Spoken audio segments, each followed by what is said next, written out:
Ladies and gentlemen, boys and girls, your Spam28 here, bringing you some more World of Warships tactics. Welcome to North. This is going to be my second in the series of map tactics videos, this time taking a look at the North map, which is usually a mid to high tier map that features the standard game mode. So, first things first, North is a pretty open map as far as the edges are concerned, with a lot of islands in the middle. The main feature about this map is that the islands are set up in such a way that it is a pretty symmetrical map. The islands are mostly running along this horizontal axis along the E line, and both teams, the south and the north spawn, can make ample use of the cover in an equal measure. So, looking at the map, the first thing you'll notice is that the map is set up in a series of vertical channels that both teams are trying to break through to get at each other's base.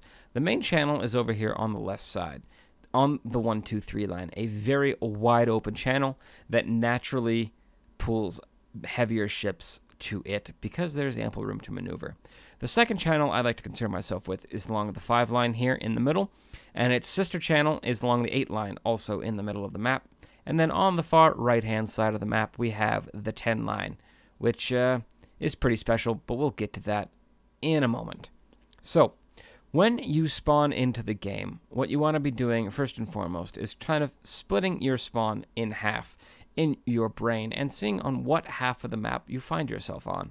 If you're on this left-hand side and you are a battleship or a cruiser, you're probably going to get yourself towards the 1, 2, 3 channel. If you're a destroyer on this left-hand side, you're probably going to want to get yourself in amongst these islands, watching the 5 channel and this kind of minor channel along the 4 line as well. If you find yourself as a battleship or a cruiser on the right-hand side of the spawn, you probably want to get yourself in this area here, which positions you to watch the 8 line and watch the 10 line.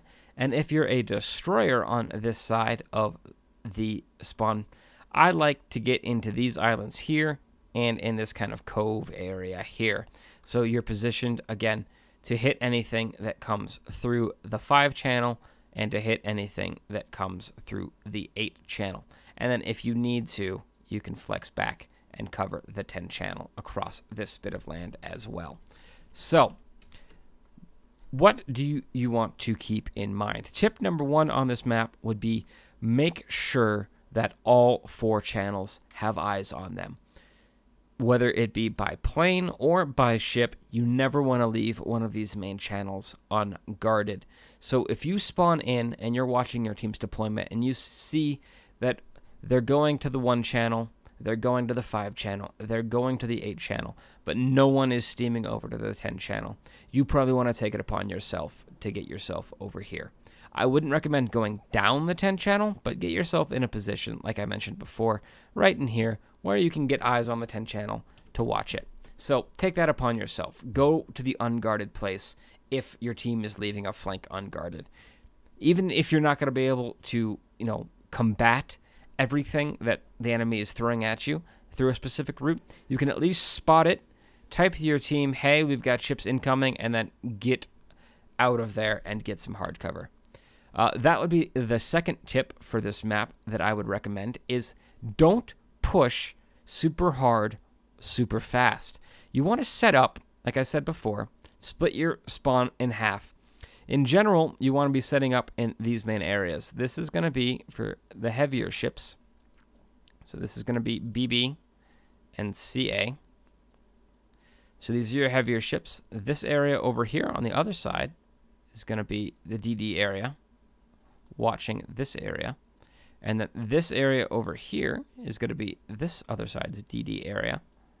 And then this area back here is going to be the BB and CA area on this half of the map. And what you want to do is by setting up kind of this defensive screen, and if you'll notice the positioning of these areas, it's kind of multi-useful.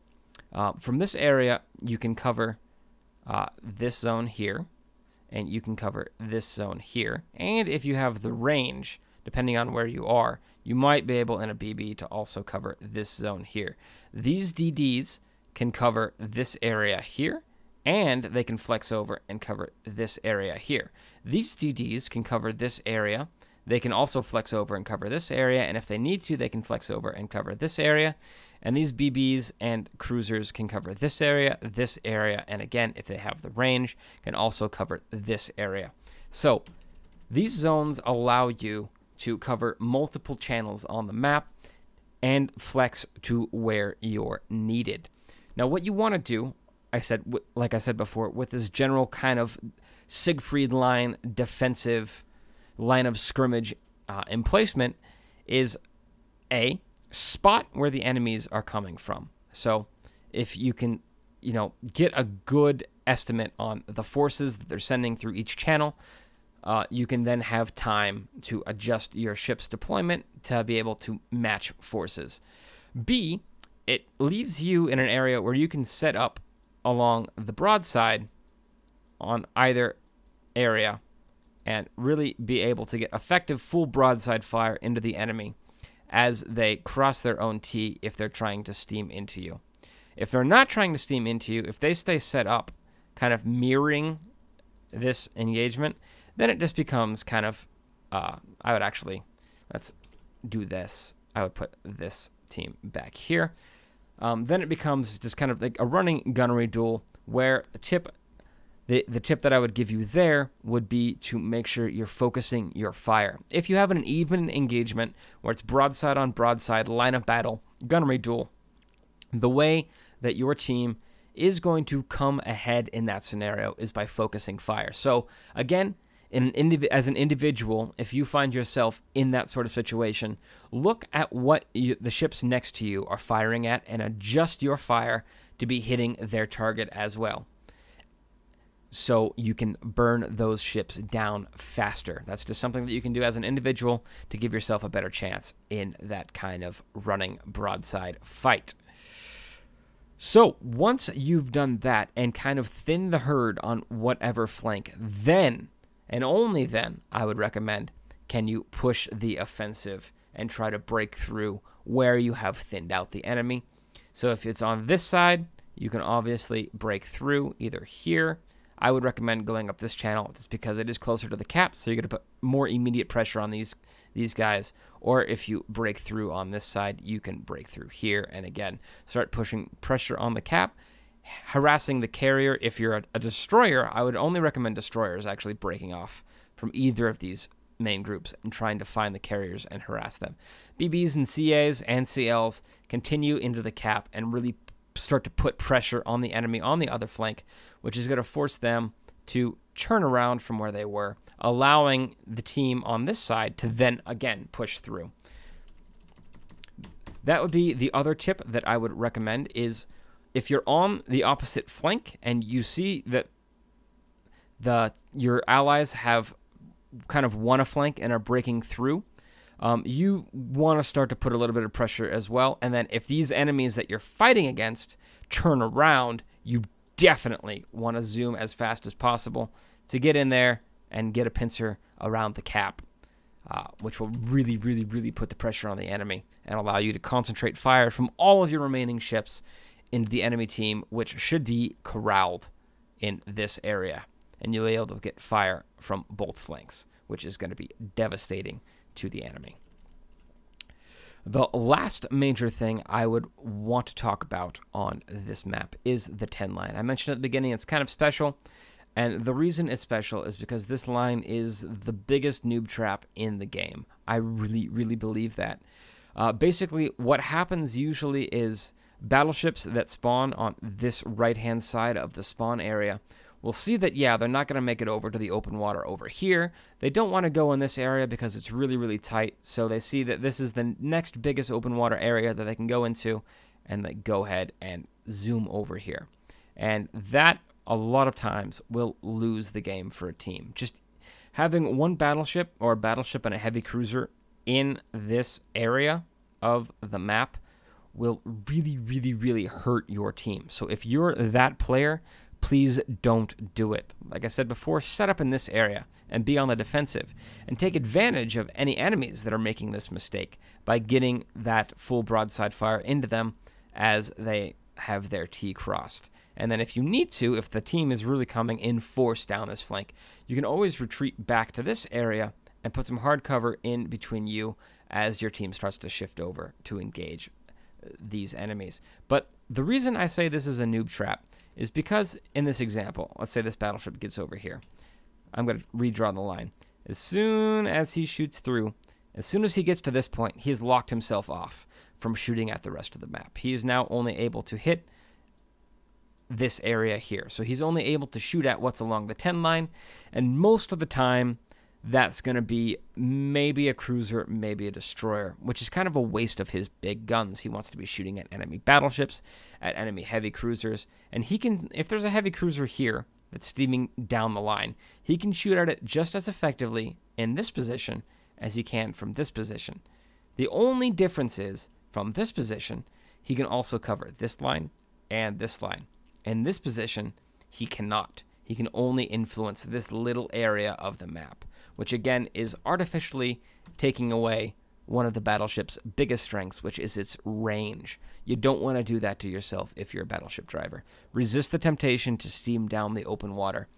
And a lot of times what will happen is a destroyer will come over here and do an early scout, see that it's open, and start to flank.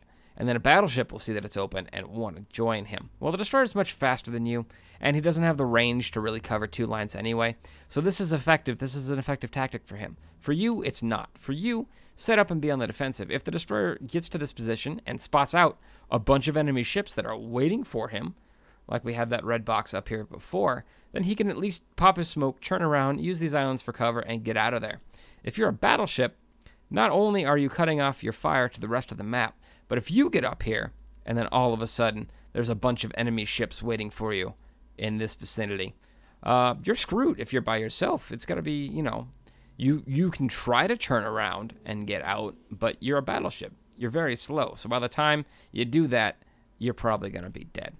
So that would be what I'd have to say about the 10 lines. So that would be my final tip for North is if you're a battleship on the right-hand side of the spawn area, set up where you can engage multiple points on the map. Don't try to be a hero and end around and do a flanking run in a battleship. It's not going to work out well for you if you run into enemies, and it's not going to work out well for your team because you're really taking away your ability to influence the other areas of the map. So that pretty much covers what I want to talk about on North. It's a pretty good map in my opinion, one of my favorites to play on. It can be frustrating if the team, you know, is rushing ahead right away and trying to break through, and then the enemy is just waiting for them and just decimates them. But usually people are smart enough to not suicide rush, and they'll kind of set up. So hopefully this gives you some idea of some good areas on the map for you to set up in. And even if it's just you and a platoon mate, or even if it's just you by yourself, you can kind of, you know, if you have a mental picture of where you want to go and start steaming there right away, ships are kind of inclined to follow you. So, you know, steam there, get set up, and you can even type it out, you know, where you're going to go, where you're going to set up. The only thing we didn't talk about is carriers on this map.